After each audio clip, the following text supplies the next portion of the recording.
Vamos lá. Apocalipse capítulo 4. Vamos abrir as nossas Bíblias. Quem não trouxe a Bíblia, por acaso, se quiser acompanhar, basta erguer a mão. Nós vamos fazer uma Bíblia chegar até você. Basta manter a mão erguida. Tudo bem, Otávio? Bom que você veio.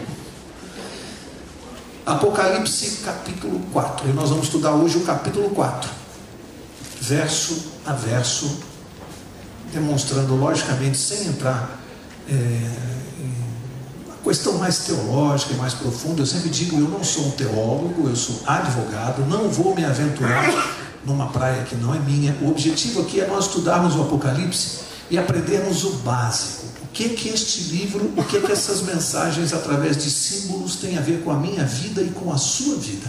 O que eu posso tirar para o meu dia a dia? Esse é o objetivo do nosso estudo aqui.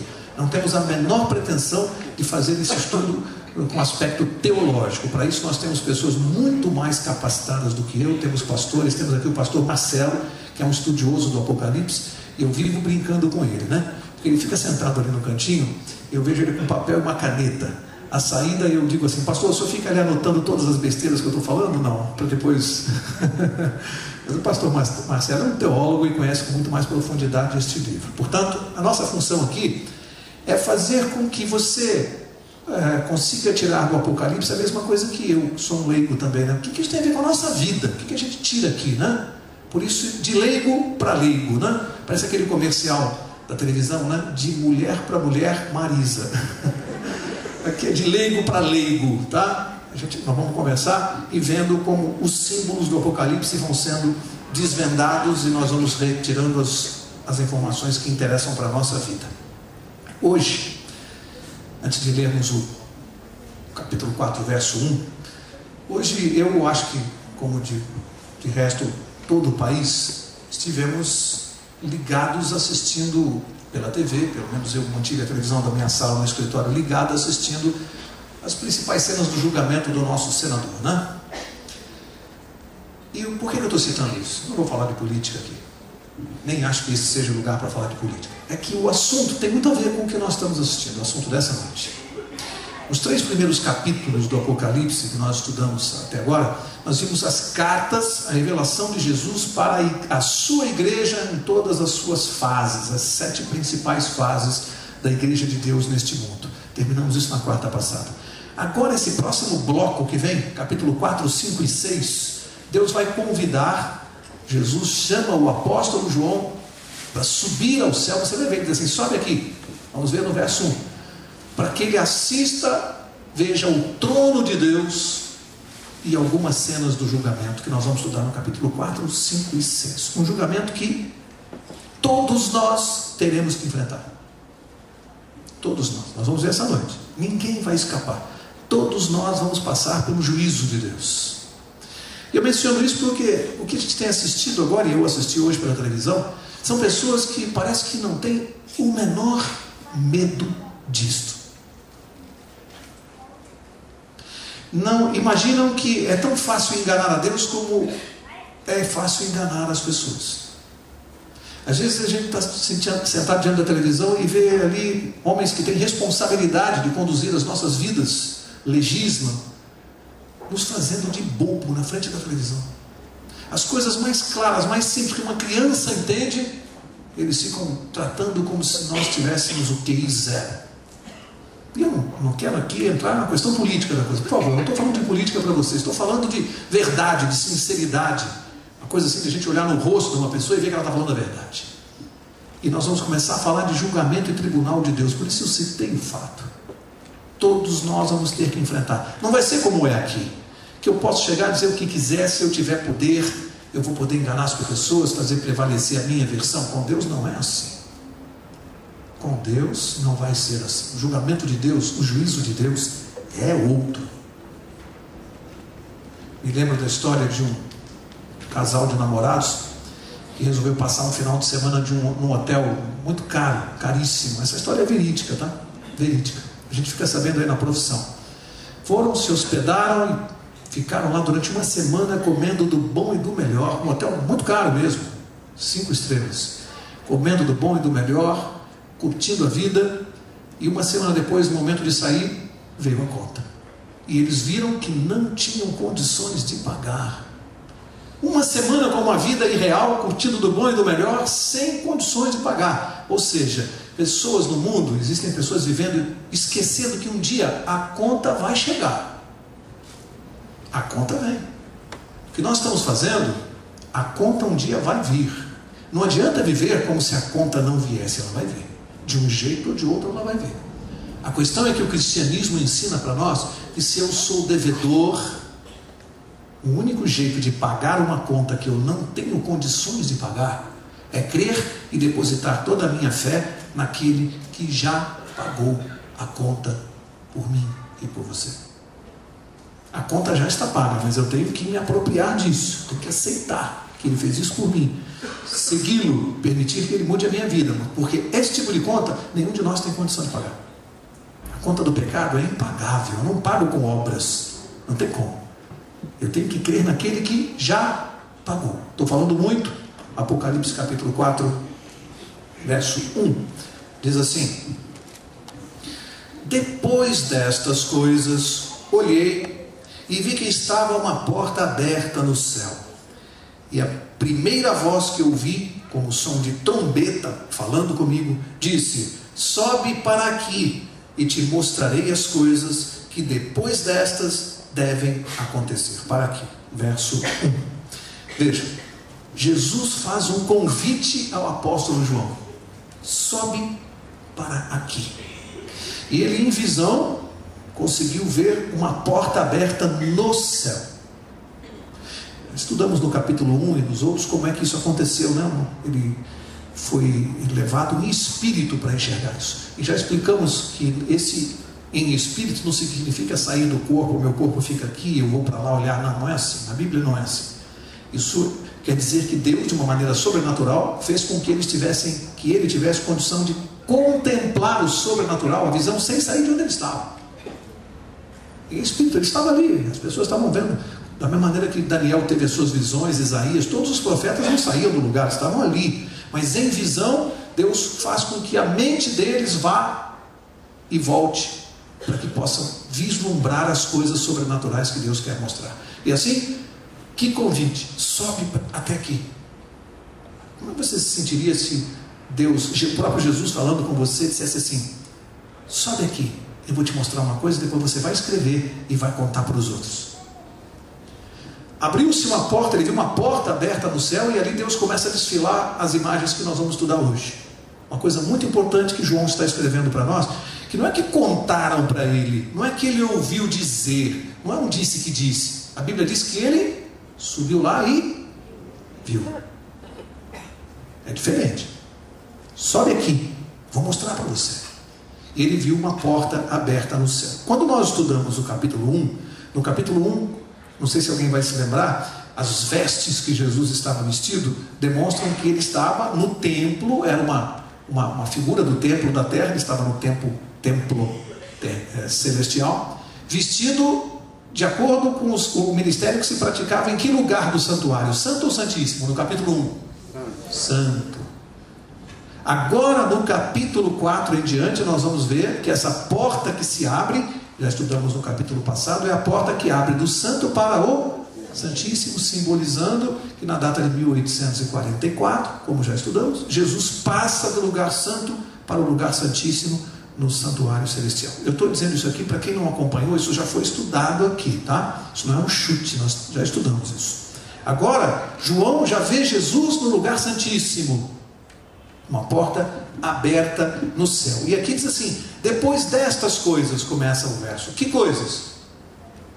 Aquelas visões do capítulo 1, 2 e 3, depois das cartas, depois daquelas revelações que ele recebeu sobre as fases da igreja. Agora Jesus diz assim: agora vem aqui que eu vou te mostrar uma outra coisa, essas coisas vão acontecer depois daquelas, ok? É uma sequência de visões, tá? E ele diz que viu uma voz como som de trombeta, a primeira voz que ele ouviu. Alguém se lembra no capítulo 1 como é que João ouviu a voz de Jesus? Como? Som de trombeta. Portanto, o capítulo 1 já desvenda isso aqui. Voz como som de trombeta, ele já ouviu no capítulo 1, se referindo a Jesus. Portanto, quem continua falando com ele no capítulo 4? Uma voz como som de trombeta. Por que é que João se referiu a Jesus? Ele não conviveu com Jesus? Conheceu Jesus? Conviveu? Quem foi que deitou no ombro de Jesus? João. Ele conhecia a voz de Jesus? E por que que no capítulo 1 de Apocalipse, agora no 4, ele diz que era uma voz como o som de trombeta? Era a mesma voz de Jesus que ele conhecia? Não era. Porque senão ele diria a voz do nosso Senhor Jesus Cristo. Ele se referiu como uma voz de trombeta diferente. Por quê? Explicamos isso no capítulo 1. Por quê? Porque aqui na terra João ouviu Jesus, homem, também tinha natureza divina, mas era o homem falando com ele. Agora no trono ele é o Jesus, Deus, Rei do Universo, Todo-Poderoso. E agora a voz dele como Deus já não é igual para João. Agora já é Deus falando. Portanto é uma voz diferente. Ele, como não tinha como definir, como explicar o som que ele ouvia, a voz de Jesus soava para ele, no ouvido dele, como uma voz de trombeta. Foi a única coisa que ele conseguiu tentar descrever, como o som de uma trombeta, porque era uma voz muito poderosa, muito diferente daquela que ele ouvia quando ele andou com Jesus aqui. Verso 2: imediatamente fui arrebatado em espírito, e um trono estava posto no céu, e alguém assentado sobre o trono. Vou ler o 3 também. E o que estava assentado era, na aparência, semelhante a uma pedra de jaspe e de sardônio, e ao redor do trono havia um arco-íris, semelhante na aparência a esmeralda. Um trono posto no céu. Já falamos aqui sobre arrebatado em espírito, agora um trono posto no céu. Esse verso tem uma informação importante para nós, muito importante para nós. Os tronos que nós conhecemos aqui na terra, todos, desde que o mundo existe, todos já passaram. Sim ou não? O trono de Nabucodonosor está aqui ainda? Embora. Foi deposto, já nem se fala mais dele. E assim vem vindo o trono de Nero, trono de Constantino, os imperadores romanos, vem chegando para o nosso tempo, aqui próximo de nós. Hitler teve o seu trono. Hoje eu diria que o George Bush tem o seu trono, ele está comandando praticamente o mundo político. Mas esses tronos todos passam, mas Jesus olhou no céu e viu um trono que não passa nunca, eterno. Esse é o trono de Deus. O dos homens, esse trono vai embora, mas o de Deus ele viu lá e não sai de lá, continua lá, desde que o mundo existe. Ele viu um trono posto no céu, e diz que viu alguém assentado sobre o trono. Por que ele falou alguém? Nós sabemos quem é esse alguém, ele também sabe, mas por que ele falou alguém? Por que ele não disse Jesus? Por uma razão simples. O homem no seu estado de pecador pode ver o rosto de Deus? Não. Sim ou não? Não. João conseguia ver o rosto de quem estava sentado no trono? Não. Se visse, seria fulminado e morreria. O homem no seu estado de pecador não pode ver a Deus. O que ele tenta descrever aqui, com a pedra de jaspe e da sardônica, é um brilho tamanho que vinha, porque ele não conseguia ver o rosto, ele via um brilho da glória de Deus. Então significa que ele tentou descrever, não o rosto, que esse ele não conseguiu ver, mas ele tentou descrever a glória de Deus. E o que ele encontrou mais próximo no conhecimento humano é que brilhava como o jaspe e a sardônica. É como se mostrasse para mim, para você, algo que brilhasse tanto, e eu não tivesse como descrever aquilo. E eu diria, brilha como uma pedra preciosa da maior. Ele tentou descrever em linguagem humana o que ele estava vendo, um brilho que vinha do trono, porque ele não podia vislumbrar o rosto de Jesus, não podia vê-lo exatamente como ele é. E aí, amigo, diz que tem alguém no trono, assentado no trono. E aí, por que eu gosto muito desses versos? Eu digo que o objetivo é tirar isso para a minha vida. Eu não quero ler isso aqui e achar, puxa vida, João viu um trono no céu, abriu. Não. O que isso tem a ver com a minha vida? É que a informação aqui diz o seguinte: não importa o que está acontecendo no mundo hoje, julgamento do senador, bomba que cai no Iraque, guerra aqui, guerra ali, fome em alguns países, miséria em outros, não importa. O que a Bíblia diz é: há um trono no céu e há um comando. Deus ainda não fez a sua intervenção, mas segundo as profecias, a intervenção está breve, próxima. Não é que essas coisas estejam acontecendo para alguns. As coisas saíram do controle de Deus. Está lá no trono. João viu. Está vendo? Está deixando os fatos se desenrolarem e marcou um dia para terminar com isso aqui. Um dia em que ele vai intervir. Portanto, Deus está no comando de todas as coisas. Não perdeu o comando em momento algum. O que isso tem a ver comigo e com você? É que nós que estamos vivendo hoje, temos os nossos problemas, as nossas dificuldades, que enfrentar os nossos inimigos, as doenças e tudo aquilo, a violência, tudo. Eu não posso esquecer de que há um Deus no trono comandando todas as coisas. E eu tenho que confiar nele. O mundo não perdeu, Deus não perdeu o controle do mundo. Não, sabe direitinho o que está acontecendo. Profetizou e contou tudo para nós antes de acontecer.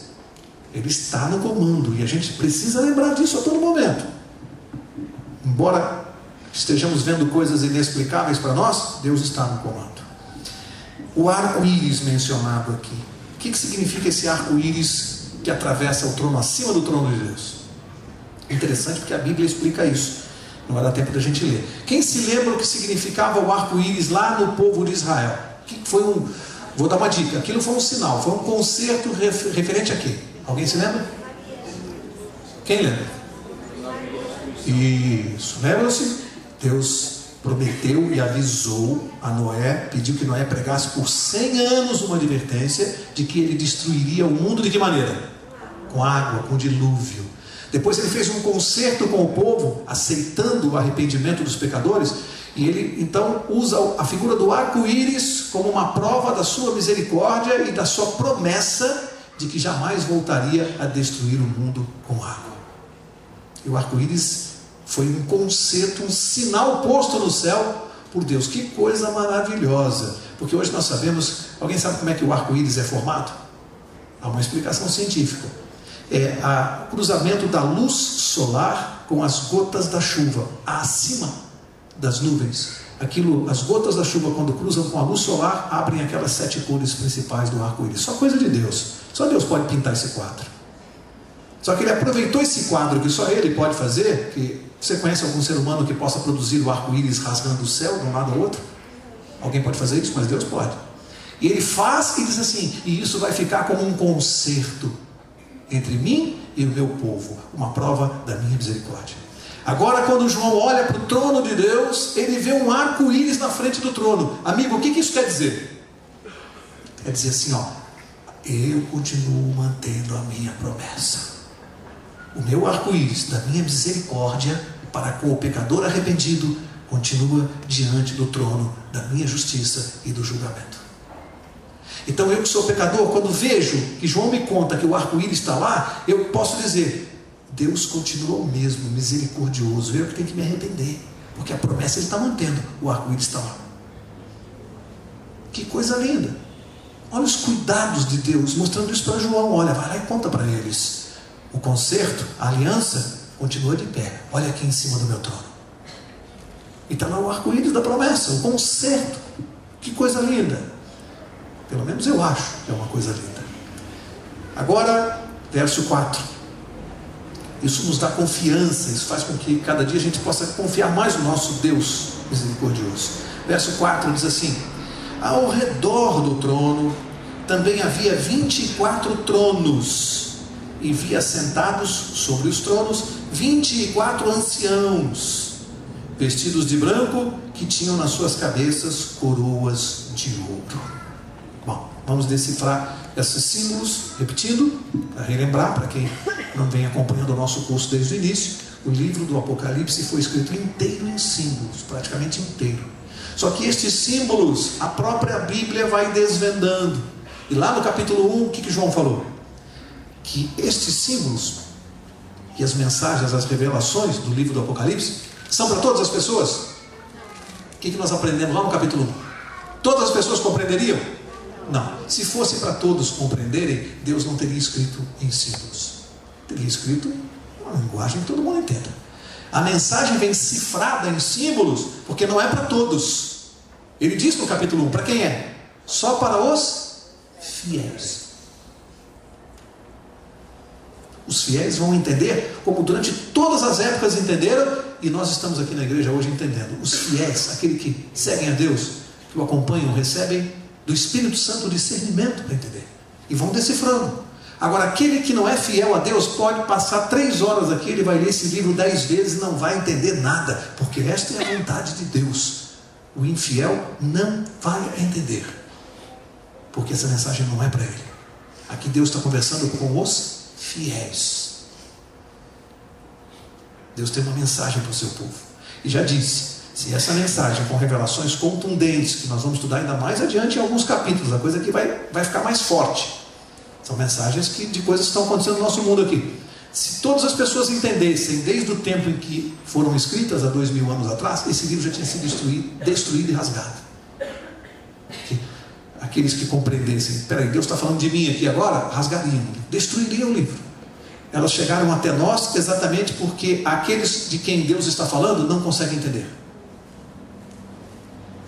Eles acham que é um livro estranho, incompreensível, e deixam a Bíblia seguir o seu caminho.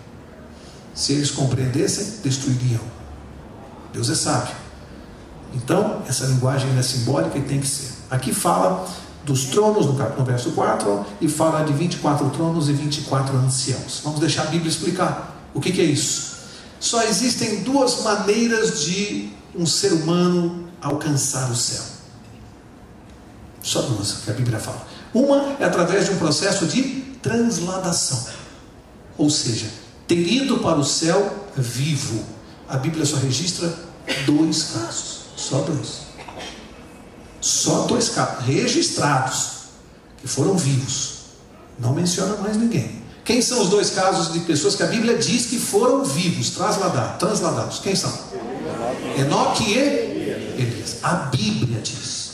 Então eu e você só podemos afirmar que com vida só esses 2 foram, porque a Bíblia não menciona outros casos. Se tivessem ido, estaria mencionado. O outro processo, além da transladação, qual é? Para se chegar ao céu? A ressurreição. E a Bíblia menciona. Quem que foi ao céu, morreu, foi sepultado e ressuscitou e foi para o céu? Tirando Jesus. Moisés. Portanto, nós temos assegurado lá no céu hoje, antes da ressurreição dos mortos e dos vivos, que a Bíblia menciona na volta de Jesus e após o milênio, antes dessas 2 ressurreições prometidas, a dos justos na volta de Jesus e dos ímpios após o milênio. Sem ser esses casos, só existem mencionados na Bíblia de pessoas que já estão no céu. Nós temos certeza de Enoque, Elias e Moisés, e mais esses 24 anciãos, que agora está mencionando aqui, que tem mais gente lá. Então nós temos que descobrir quem são os 24 anciãos que já estão no céu, porque ela está mencionando aqui, é bíblico. A Bíblia vai ajudar. Abre lá comigo, Evangelho de... Marca essa página aqui, nós vamos voltar. Marca aí, Apocalipse 4. Evangelho de Mateus, capítulo 27. Você vai ver que a própria Bíblia explica, não é chute. Mateus 27, ela confirma este evento dos 24 anciãos. Vamos ver como é que isso aconteceu. Mateus 27, verso 52. 27, 52, diz assim. Posso ler? Mateus 27, 52, eu espero vocês acharem. O importante é que vocês acompanhem lendo conosco. Mateus 27, 52. Achou? Vamos esperar, tem importância. Tá lá, vou ler. Diz assim: abriram-se os sepulcros. Antes de ler, só para explicar, se você ler o capítulo 27, o que está acontecendo aqui? Jesus foi crucificado e acabou de morrer na cruz. Morreu na cruz. Aí o relato diz assim: abriram-se os sepulcros e muitos corpos de santos que dormiam. Dormiam o que era? Estavam mortos. Dormiam, estavam mortos. O que aconteceu com eles? Ressurgiram. E saindo dos sepulcros, depois da ressurreição de Jesus, olha o detalhe, depois da ressurreição de Jesus, entraram na cidade santa e apareceram a muitos. Amigos, a relação só pode ser essa. Os 24 anciãos mencionados agora lá na visão de João, que estão diante do trono de Deus, no início desse julgamento que nós vamos estudar, esses 24 anciãos, estão dentre estes que ressuscitaram quando Jesus morreu e ressuscitou e saiu do sepulcro. A Bíblia diz que os sepulcros se abriram e muitos foram ressuscitados e começaram a andar pela cidade e começaram a conversar e contar para as pessoas. É bíblico. Portanto, os 24 anciãos estão neste grupo aqui, de pessoas que ressuscitaram quando Jesus ressuscitou.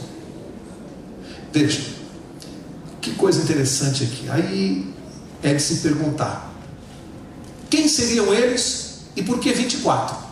Por que a Bíblia menciona 24? Por que ela não diz 52, 95? Por que 24?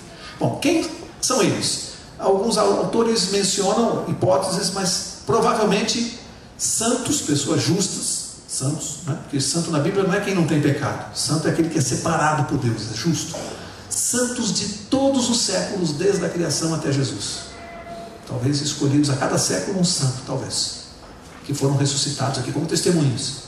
Provavelmente, isso é o que a maioria dos autores concorda a respeito, que foram escolhidos talvez por esse critério. E por que 24? Porque há aqui uma alusão, como isso está acontecendo no santuário. Há uma alusão, quem se lembra quantos turnos havia no sacerdócio do templo de Israel? Turnos. O pastor não pode responder porque ele sabe. Pastor, dá um chute, quantos? Eram 24 turnos. Portanto, há aqui uma alusão a esse número. Há uma relação com os turnos do serviço do templo com os sacerdotes. Por isso talvez 24. Porque não se esqueçam que isso está acontecendo onde? No santuário celestial. Por isso o número 24. Pelo menos é a explicação da maioria dos teólogos. Eles concordam nesse aspecto. Portanto, estes 24 anciãos, biblicamente, saíram deste grupo que ressuscitou com a ressurreição de Cristo.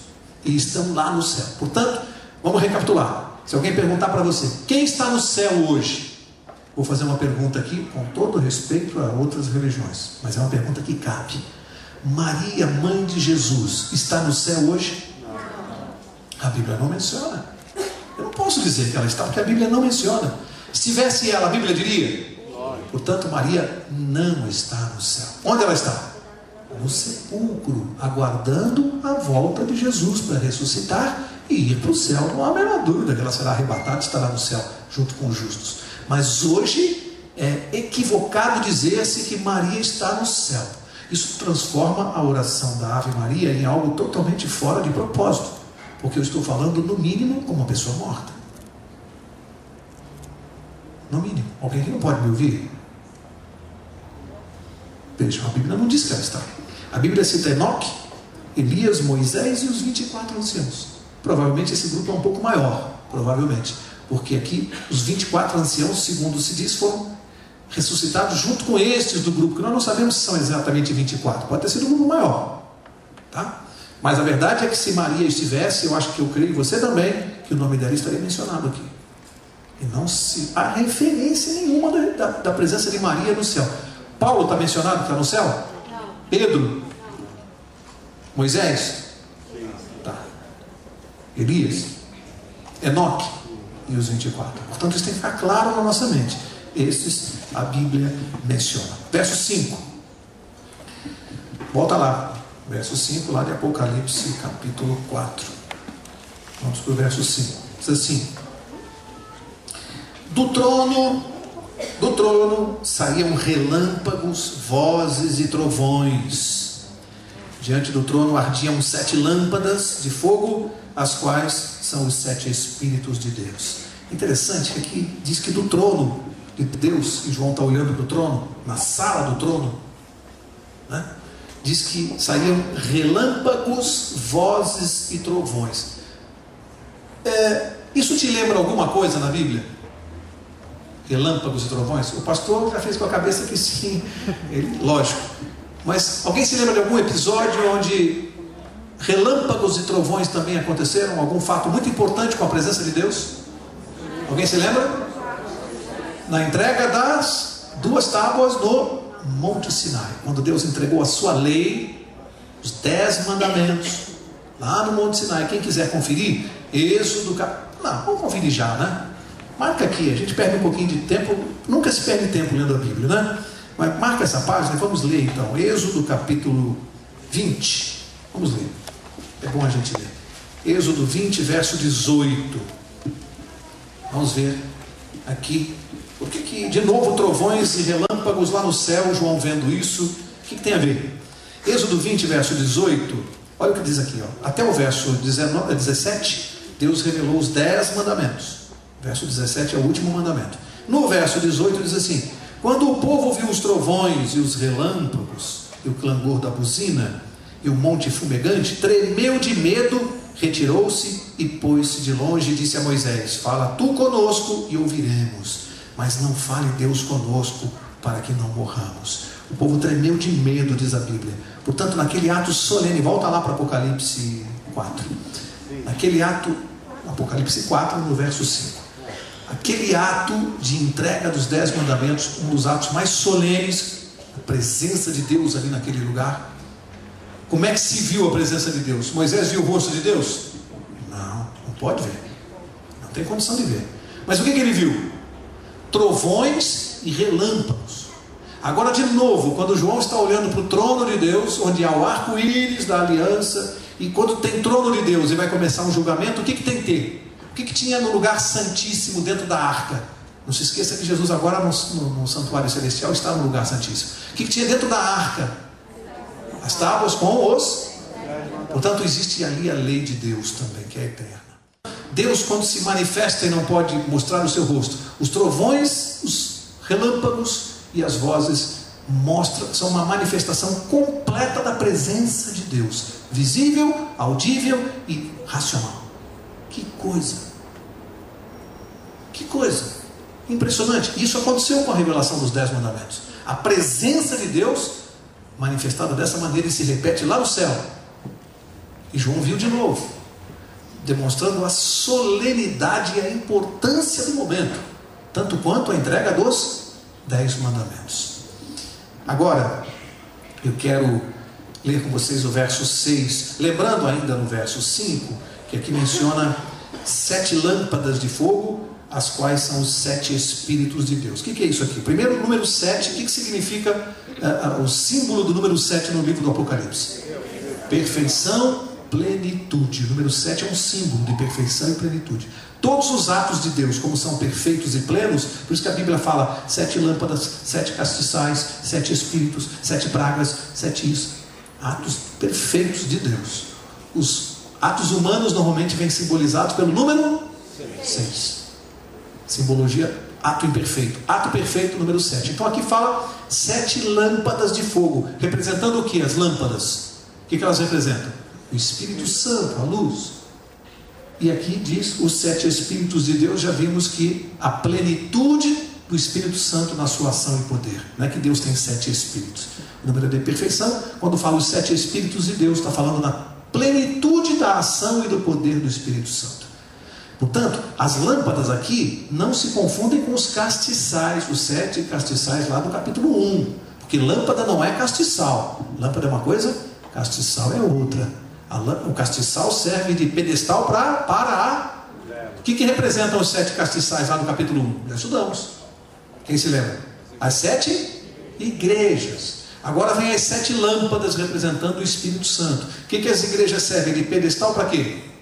Para a atuação do Espírito Santo. Castiçal e lâmpada. A atuação do Espírito Santo. A linguagem é simbólica, mas muito clara e inteligível para nós. E que linguagem perfeita que Deus está usando aqui para nós entendermos o que está acontecendo. Avançando, verso 6. Também havia diante do trono como que um mar de vidro semelhante ao cristal. E ao redor do trono, um ao meio de cada lado, 4 seres viventes, cheios de olhos por diante e por detrás. Aqui entra mais um ingrediente com simbolismo. Vimos 24 anciãos e agora vemos 4 seres viventes. O que vem a ser esses 4 seres viventes? Eu não vou me deter muito nessa aparência mencionada, porque não quero ficar nessa questão da aparência dos seres viventes. Não acho que é o mais importante. Vocês vão entender no final por quê, porque eu não quero dar importância na aparência dos 4 seres. Nós queremos descobrir quem são os 4 seres viventes que aparecem no trono. Vamos relembrar o que João está vendo?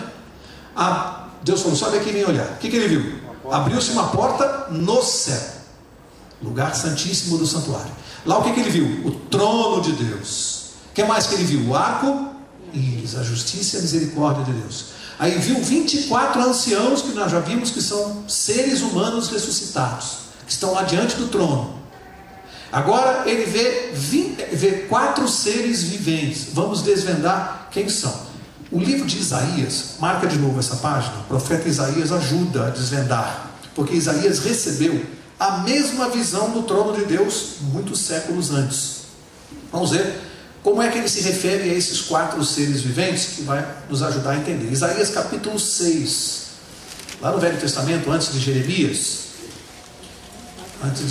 Isaías capítulo 6, na mesma visão do trono de Deus, ele identifica para nós, ou ajuda a identificar os 4 seres viventes. Isaías 6, verso 1. Encontraram? Ok? Isaías 6, 1 diz assim: no ano em que morreu o rei Uzias, eu vi o Senhor assentado onde?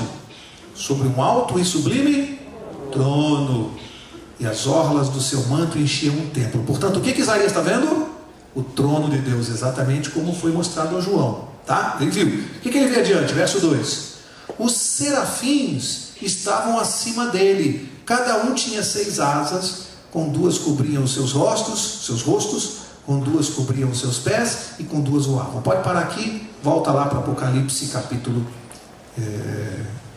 4, verso 6, e aqui Isaías disse que estes que estavam eram o quê? Serafins. O que vem a ser serafim? Uma categoria de anjo. Portanto, o que eram os 4 seres viventes de maneira muito objetiva e clara? O que eram? 4 anjos. 4 anjos são esses 4 seres viventes, que tem essa aparência que eles descrevem, que eu não quero me deter nelas, porque não é de todo relevante para o que nós queremos essa noite, tá? Estudar a aparência, tudo isso tem uma simbologia, mas que eu quero passar de avião essa noite aqui por cima dessa aparência. Importa saber, se levar para casa, que os 4 seres viventes são 4 anjos que estão presentes ali. Verso 7 diz assim: o primeiro, está se referindo aos seres viventes, o primeiro era semelhante a um leão, o segundo semelhante a um touro, ou em algumas traduções, cordeiro. O terceiro tinha o rosto como de homem, e o quarto era semelhante a uma águia voando. Olha só, os 4 anjos, eles descrevem que a aparência dos 4 anjos. Um tinha semelhança com o que? Disse ele, primeiro, um leão. Guarda aí, guarda comigo. Primeiro, semelhança de um leão. O segundo, semelhança de quê? Um boi ou um cordeiro ou um touro, tá? Um novilho, algumas traduções. O terceiro anjo, que semelhança ele tinha? Rosto de um homem. E o quarto, uma águia voando. E alguém que está sentado aí pode se perguntar: mas peraí, Mauro, o que tem a ver isso? 4 anjos com semelhança de leão, de novilho, rosto de homem e águia voando. Mas a palavra de Deus é fantástica. Esses 4 anjos trazem 4 aspectos de Jesus destacados em cada um dos 4 evangelhos. Querem ver comigo? Olha só. Mateus, como é que ele apresenta Jesus no evangelho de Mateus?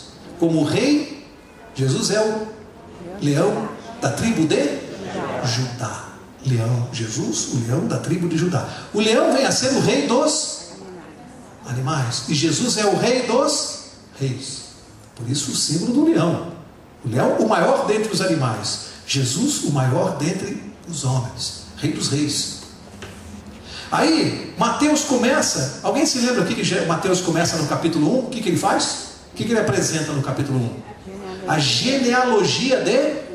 Por quê? Por que ele começou apresentando a genealogia de Jesus? Ele vai apresentar quem? Um rei. Para um rei a genealogia é importante? Por que a genealogia é importante para um rei? Porque ninguém se torna rei, você nasce rei. Então é vindo a dinastia, a genealogia, até mostrar a Jesus rei. Nasceu rei. Por isso ele começa mostrando a dinastia, que é fundamental para alguém ser aceito como rei, que você mostre a sua genealogia. Então ele começa com a genealogia do rei. Leão, apresentado característica do Evangelho de Mateus. Aí você vai para Marcos. Marcos acentuou um outro aspecto de Jesus. Ele não acentuou o aspecto do rei, dos reis. Não, Marcos trabalhou um outro lado de Jesus. Aquele que não veio para ser servido, mas para servir. Ele apresenta Jesus como o Cordeiro. Lê o Evangelho de Mateus. O Cordeiro. Pergunta, por que Marcos não começou com genealogia no capítulo 1? Porque é importante para um servo a genealogia? Você, quando contrata um servo, você quer saber quem são os pais e os avós dele? Não. Para o servo interessa se ele está apto a servir. Portanto, Marcos dispensou a genealogia. Não precisa, ele é servo. Para um servo não precisa de genealogia. Aí você vai para Lucas, terceiro evangelho.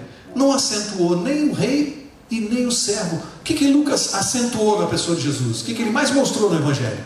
Ele realçou o homem. O filho do homem. Além do filho de Deus, Lucas sempre falava o filho do homem. O lado humano de Cristo Jesus, que também tinha o lado divino. O homem Jesus. E aí vem rosto como de homem. E o quarto, a águia voando. Qual foi o aspecto que o Evangelho de João ressaltou sobre Jesus? Capítulo 1.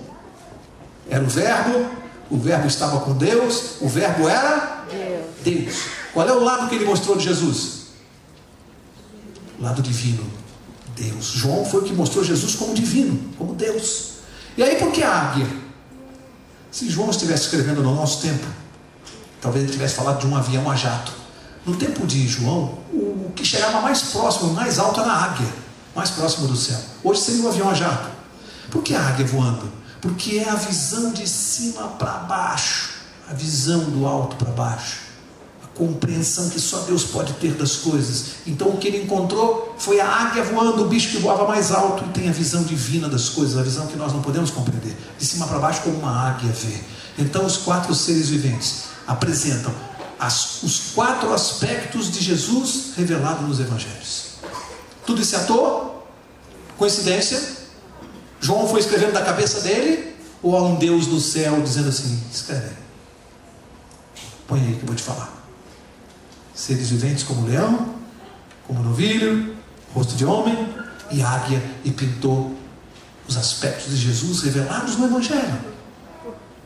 Que coisa, nada na Bíblia é à toa. E esses símbolos, que se forem lidos por aqueles que não são fiéis a Deus, que não vão entender nada, vão achar isso aqui um troço estranho, aí vem as pessoas que creem em Deus, e a gente começa a entender isso com uma facilidade impressionante. Isso é mérito nosso? Cultura nossa? Puxa, como aquele cara inteligente, olha, ele entende a Bíblia. Não! O Espírito Santo vem e fala assim, ó, para você Deus mandou contar, porque você é fiel, você vai saber. Mas para aqueles que nem acreditam nele, vão ficar boiando. Não tem nada de bom demais na gente não, nem mérito não, é que o Espírito Santo vem e conta para nós, porque o recado é para nós. O bilhete é para você que veio aqui essa noite. Você está ouvindo e está entendendo? É porque Deus te ama e te considera fiel. Você não veio aqui à toa. Há um Deus que te trouxe. Há um Deus que te conduziu. Falou, vai lá, que tem uma coisa que você precisa saber. Vamos seguir. Verso 8. O verso 8 diz assim: os 4 seres viventes tinham cada um 6 asas ao redor e por dentro. Lembra-se, Isaías falou que quantas asas tinham? 6, está vendo? A mesma visão. E cheios de olhos, não descansam nem de dia nem de noite, esses seres viventes, os anjos, dizendo, o que os anjos dizem lá diante do trono? Santo, santo, santo é o Senhor Deus, o Todo-Poderoso, aquele que era, que é e que há de vir. O que os anjos estão fazendo de dia e de noite sem descansar? Louvando o nome de Deus, exaltando aquele que é Todo-Poderoso. Por que eles estão fazendo isso de dia e de noite sem descansar? Porque estão maravilhados das coisas que estão lá de cima vendo Deus fazer. Estão tão maravilhados que eles não cansam de dizer santo, santo, santo Deus Todo-Poderoso. Porque a gente está vendo o quadro aqui de baixo e está dizendo às vezes, Senhor, eu não estou entendendo nada, eu não sei o que está acontecendo comigo, logo comigo, e a gente fica reclamando e não entende. Mas os anjos que estão vendo de cima como a águia, tem uma visão divina das coisas, e estão vendo a trama, e estão vendo como Deus está lidando com isso, eles estão dizendo, Senhor, o Senhor é demais, Ah, se eles pudessem ver o que nós estamos vendo. E ficam tão extasiados que eles ficam louvando a Deus e não param de louvar a Deus. Tão extasiados. E muitos de nós aqui de baixo reclamando de Deus. Cadê Deus que não vê o que está acontecendo comigo? Onde está Deus? E os anjos? Santo, santo, santo, todo-poderoso. Que diferença. Lição para nós. Eu disse que isso aqui é para mim, Mauro Braga, é para pegar minha orelha e torcer 3 vezes assim. Isso aqui é para a gente ler, entender isso aqui. Isso aqui é para a minha vida, não é para a cultura bíblica isso aqui. É para aplicar, é para entender o que está acontecendo. Para começar a encerrar agora os últimos 2 versos. Verso 9, 10 e 11, eu vou ler os 3 juntos. 9, 10 e 11, os 3 últimos versos, eu vou ler assim. Verso 9. Quando os seres viventes davam glória, honra e ações de graça ao que estava assentado sobre o trono, ao que vive para todo sempre. Por que os anjos estão dando glória, honra e ações de graça, hein? Tem uma frase, parece que não quer dizer muita coisa, né? Ao que vive para todo. Pouca diferença para nós, né? Ele vive para todo sempre. Só a diferença. E a gente esquece, né? Que o Deus que eu sigo e você também é eterno. Vive para todo sempre. Não passa, não. E os anjos não cansam de louvar. Verso 10. Os 24 anciãos prostravam-se diante do que estava sentado sobre o trono. Prostravam-se, ajoelhavam-se e adoravam ao que vive para todo sempre. A Bíblia repete.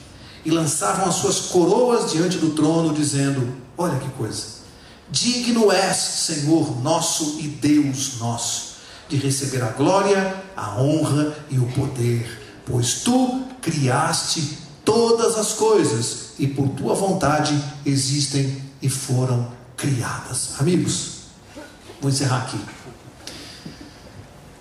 Os anjos, os 24 anciãos diante do trono não se cansam de louvar a Deus. Eles deram um motivo aqui.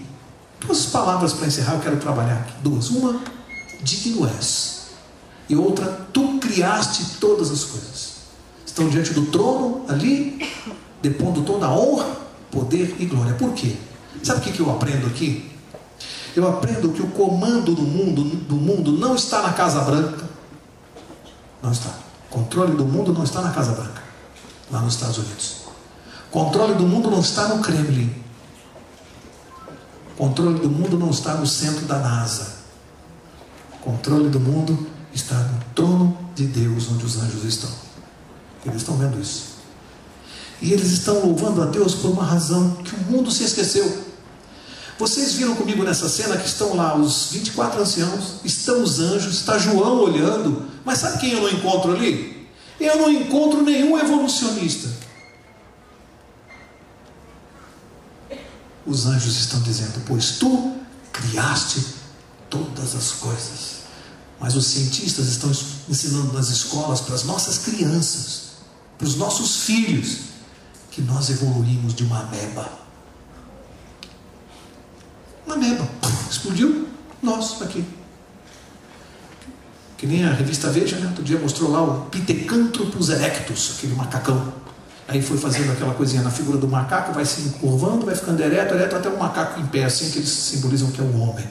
E as pessoas compram e vão ler e aprendem na escola. Sabe o que eu acho aquilo ali? Aquilo ali é o seguinte: você escolhe. Se você quer que o seu tataravô seja um chimpanzé ou Deus, você escolhe. Você prefere um chimpanzé? Os anjos estão louvando a Deus porque Ele criou todas as coisas. Isso é um recado para o mundo hoje. Ei, vocês que acreditam na evolução, o nosso Deus que é eterno e vive para todos sempre, Ele criou todas as coisas. E um dia vocês vão ter que entender isso. E vão louvá-lo por isso. Então a gente não pode ler um verso desse e passar por cima sem entender o que está dizendo aqui. A razão da honra, glória e poder que os anjos estão dando a Deus é porque Ele é o Criador. Não tem evolução. Não tem. O homem está sendo enganado com isso. E digno és. Por que os anjos estão dizendo isso, hein? Como é que você faz para conhecer uma pessoa? Um dia perguntaram a uma pessoa na televisão, não lembro quem foi. Uma pessoa, eu achei a resposta inteligente. Perguntaram para ele assim: o que você acha da pessoa tal? Você o conhece? Ele disse assim: nunca convivi com ele. Como é que você conhece uma pessoa? Conviva com ela. Senão você não conhece a pessoa. Tem que conviver. Na convivência a gente se surpreende. Esses anjos que estão lá há milênios diante do trono de Deus, sem esquecer que um dia, lá na antiguidade, um ser vivente, um querubim, foi afastado do trono de Deus. Um querubim. Como é que era o nome dele? Lúcifer. Era um ser vivente, igual esse aqui, um querubim também. Querubim é uma categoria de anjo acima do serafim. Querubim. E a Bíblia confirma, né, que ele era o mais alto. Ele foi expulso e afastado do trono de Deus. Também era um ser vivente. Mas resolveu seguir as suas próprias ideias. Então, para concluir, por que está dizendo dignos essa aqui? Esses anjos estão convivendo há milênios com Deus. Convivendo há milênios. Conhecem a Deus? E depois de conhecerem tanto, eles dizem: digno és de receber honra, poder e glória. Porque não encontraram no caráter de Deus uma fagulha de repreensão. Uma fagulha. Será que se alguém passar uma semana na minha casa e depois de uma semana ela for embora, ela vai continuar achando que o Mauro Braga é uma excelente pessoa? Se for na sua. Milênios com Deus, eles dizem: digno és. Não há nada no caráter dele. Não descobriram nada. Estão honrando a Deus. Amigos, eu quero terminar dizendo que isso aqui inicia uma cena de julgamento que nós vamos continuar acompanhando. Julgamento. Ninguém vai escapar desse tribunal. Vocês vão ver, capítulos 5 e 6. Não falte na próxima quarta, para não ficar um estudo assim manco. Julgamento que nós não vamos escapar. E eu quero terminar, já que nós estamos falando de julgamento, eu quero terminar com a história do milho da pipoca. Alguns aqui talvez até conheçam, outros não. Deus, quando fez o milho da pipoca, eu acho que o milho não entendeu bem a proposta. Acompanha comigo o raciocínio. Você pega uma panela, põe óleo ali, né? E põe no fogo. A pipoquinha está feliz da vida no seu pacote. De repente a pessoa abre o pacote e joga o milho lá na panela. No início ela está achando muito legal. Daqui a pouco começa a esquentar. E a pipoca começa a sentir que está ardendo. E está ficando quente. E ela começa a pular, né? É como um ser humano olhando para Deus: Senhor, está esquentando muito aqui. O Senhor alivia aqui para mim que a minha vida, o fogo está machucando. Tem gente que começa a pular, né? Porque começa a doer. Mas o plano de Deus para a pipoca é que com o fogo da provação, da purificação, da santificação, como é que você purifica ouro? No fogo. O plano de Deus é que a pipoca, nesse processo, ela seja transformada, ela vai virar uma flor branca. Esse é o plano de Deus. É que aquele fogo é para transformá-la em algo melhor. O plano de Deus não é que ela morra pipoca, ela morra flor. A pipoca foi feita para isso. Então tem algumas que se submetem e viram flor. Mas tem aquelas, tem um nome: piruá. Piruá é aquela pipoquinha teimosa que não explode. Ela não explode, ela é teimosa, ela fica do jeito que ela é dura. Vem o fogo, esquenta e ela continua dura, como o coração de muita gente. Como o coração de muita gente.